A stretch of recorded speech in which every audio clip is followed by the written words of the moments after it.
Iran ने Israel पर हमला क्या किया कि एक झटके में ट्रंप की भाषा ही बदल गई।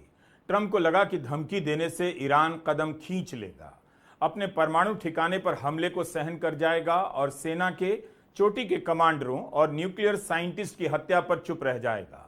सीएनएन ने रिपोर्ट किया है कि ईरान के हमले को देखते हुए इसराइल के प्रधानमंत्री नेतन्याहू और रक्षा मंत्री कात्ज बंकर में चले गए हैं।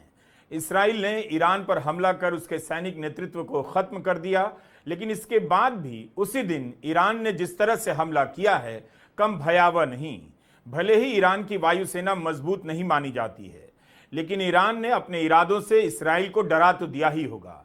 ईरानी मीडिया में दावा किया जा रहा है कि इसराइल के 2 लड़ाकू F-35 विमान मार गिराए गए हैं और एक महिला पायलट को भी हिरासत में लिया गया है। देखना होगा कि इस खबर की सच्चाई इस लड़ाई को कैसे प्रभावित करती है।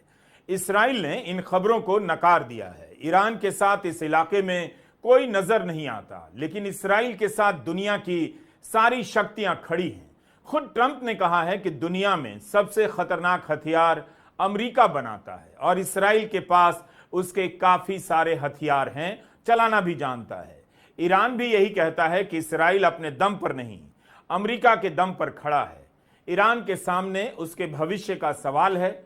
वह बचेगा तो क्या इसराइल का गुलाम बनने के लिए, या मिटेगा तो अपनी आजादी की रक्षा के लिए।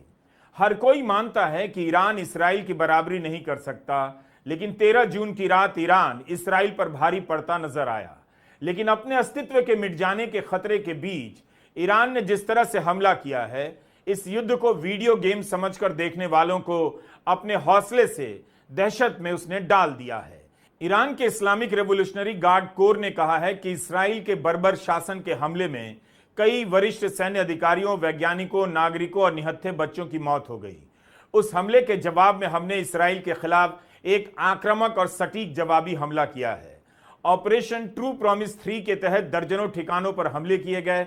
इनमें सैन्य ठिकाने और एयरबेस भी शामिल हैं। इसराइल के हमले का नाम ऑपरेशन लायन रखा गया है। इन तस्वीरों की रनिंग कमेंट्री से आप जिंदगी की बसावट को मलबे में बदलते देख रहे होंगे, मिसाइलें आती हुई गिरती हुई देख रहे होंगे, लेकिन इन तस्वीरों में दुनिया के ग्लोबल नेताओं की दोहरी चाल को भी देखिए कि कैसे युद्ध को आत्मरक्षा का नाम देकर इसराइल 2 साल से हमला किए जा रहा है। ईरान ने इसराइल की रक्षा कवच को इस बार भी भेद दिया। इस पर बात हो सकती है कि क्या ईरान लंबे समय के लिए इसराइल पर हमला कर सकेगा, लेकिन अपने चोटी के कमांडरों की हत्या के बाद उसके पास इस युद्ध के अलावा क्या बचा।